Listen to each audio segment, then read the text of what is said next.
As a kid, I didn't know, but my gift is that I found out later on. I have the ability to think extremely quick, and I can take any piece of information and transpose it into comedy immediately. Now, when you're a kid and you don't understand that, you get in a lot of trouble. I didn't know what it was until I got older, that this was a gift, that it did make room for me, that I became a stand-up comedian, which started with a dream of mine, and it led to where I am today. It's a lot of stuff that happened in between there. But your gift is the thing that you do the absolute best with the least amount of effort. That's your God-given gift, and everybody has one, and God gives it to you at birth. You don't have to go anywhere to discover it. It's not in the water, it's not on a mountaintop, it ain't hid under a rock.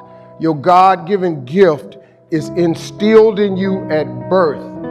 If you pursue that as opposed to your passion, there lies your greatest chance for success. The problem with people is we don't pursue our gift oftentimes. We try to go get an education and make it think that's going to get us somewhere, and then we try to pursue a passion. If you identify that gift, man, that gift is the thing that can make you great.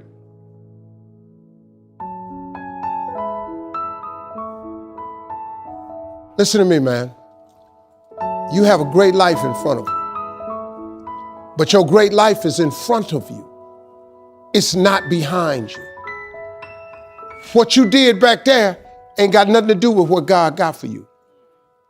What you did back there was learn the lessons to get you to where you are at this particular moment right here. But what God got for you, do you know, man, that you can actually mess your life completely up?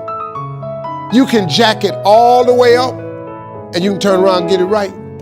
Do you know that you can be divorced multiple times and still be okay? Do you understand that you cannot have a degree and still be just fine? You wanna know how I know? Because I'm telling you what I know. I lost everything twice. I don't know if you've ever lost everything before, but I've been bottomed out twice. I done seen rock bottom 2 times. I've been through some walls up in here, man. I'm just trying to tell you, man, God is really with you. Matter of fact, write a book on how to make it without God. Because I want to read it. I want to read the first page. And then I want to read the last page, because there ain't going to be but 2. God is in the forgiving business. You can make all the mistakes you want to make or think you shouldn't make. God is in the get it together business. If you got dreams and visions, I got news for you. God is in the make your dream come true business. He did it for me, how he won't do it for you? A lot of y'all better than me. I'm just gonna flat out tell you. Most of y'all ain't done what I had to do to get to where I am today. You just ain't had to do this type of dirt. You ain't been homeless, so you ain't got to scrap like me. Most of y'all didn't come, you're not old as me. I've overcome it all because I have a relationship with him. And you can listen to me and tell that I'm not a perfect person. I have my flaws. I am a flawed human being, but guess what? You are too. You ain't got it all together. I dare you to say you do. I make a lot of money, man, but guess what? I ain't got it all together. I'm hurting. I'm hurting, man. Everybody tripping through something. Everybody, I don't care who you are, you going through something. But if you got God, you can make it. I'm just telling you this little piece of information. I don't see most of y'all most of the time. So you're sitting here, you're kind of looking at me a little bit odd. Why Steve talking like this stuff? I'm just trying to put you on game. Because let me tell you, all y'all want to be successful. And you want to be happy, but you got to get there. It's a shortcut to getting there. The shortcut to getting there is the relationship with God. If you try it without him, you're going to fail miserably. You're going to sink, man. It's going to be ugly for you. Now, this is what you got to do. Identify your gift and get busy with it. God gave all of you a gift. Identify your gift. It is the thing that you do the absolute best with the least amount of effort. That's your gift. Get busy at that. If it's drawing, if it's teaching, if it's sharing, if it's caregiving, he put that gift inside of you. He didn't hide it under a rock or put it under the mountain or put it on the mountain somewhere. He put the gift in you. And you look at me any kind of way you want to. What I'm just telling you is real. That's how you become successful. Identify your God-given gift, what he gave you at birth. If you do that, God will open up the windows of heaven and pour out a blessing that you won't have room enough to receive.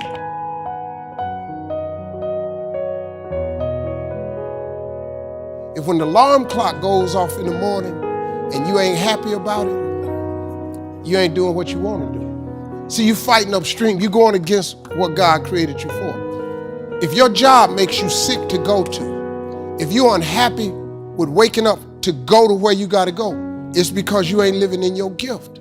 Some people are born to be teachers, caregivers, nurses, babysitters. Those are gifts, you know what I mean? If you're living in your gift, you cool. It's just if you ain't.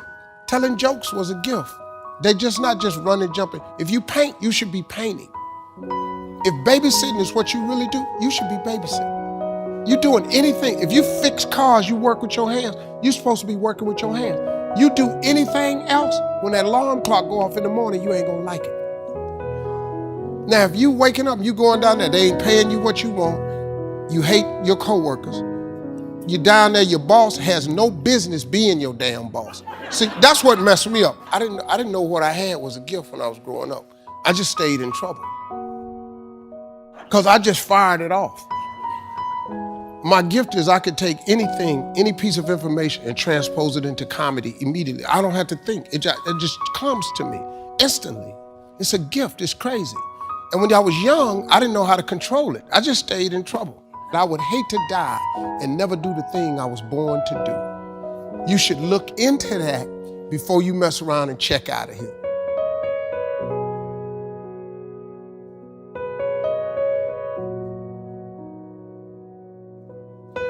There is a blessing in everything. Behind every moment of adversity in your life, there is a blessing and a lesson.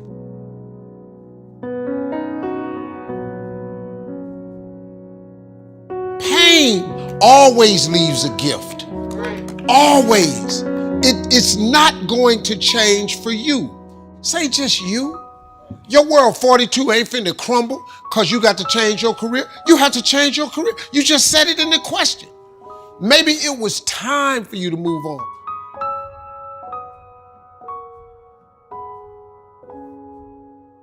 Don't worry about the people that God has removed from your life. He saw things you didn't see. He heard conversations you couldn't hear. And he made moves you wouldn't make.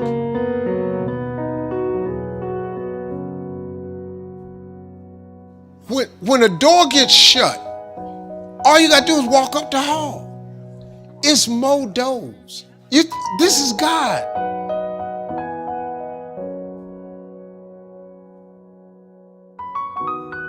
Could it be that there's a different door that he wants you to go through that was better than the door that got shut in your face?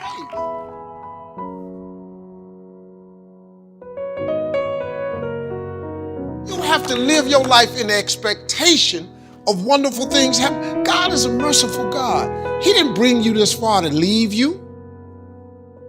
He didn't set you up to fail. You're tripping. You're tripping, man. That's all he want to do. Even if you're wrong, he forgives us. Just keep moving, man. It ain't nothing. This thing right here, really, man. So many good things have happened to me. Now, look, I've had some painful moments in this like you. But hey, I look for the bright side, man. I expect something good to happen. I'm back at work. And then I just sit in expectation and wait and see what he got from me. Because he got something for me.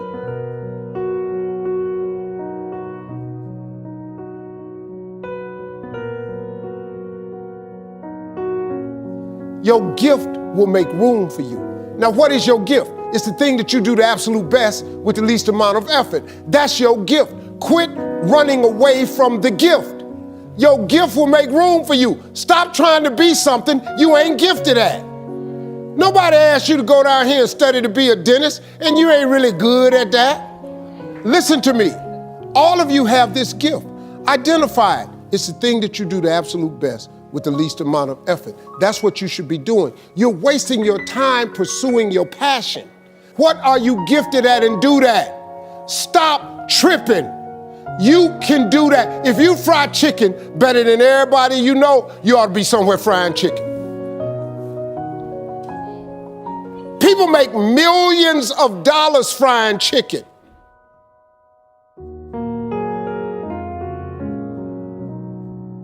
they doing is making chicken. They just found a way to do it. Somebody just started making chicken. You know the story of Marie Callender's? Do you know what this woman did, man? She worked for a diner, a greasy spoon diner that was going out of business. It was her only job. She was a single mother. It was her only job. She needed that job, but the diner was gonna close. So she went to the owner of the diner and said, let me bake one of my pies. People like my pies, and see if I can help you make a little money. He said, whatever, bring it in.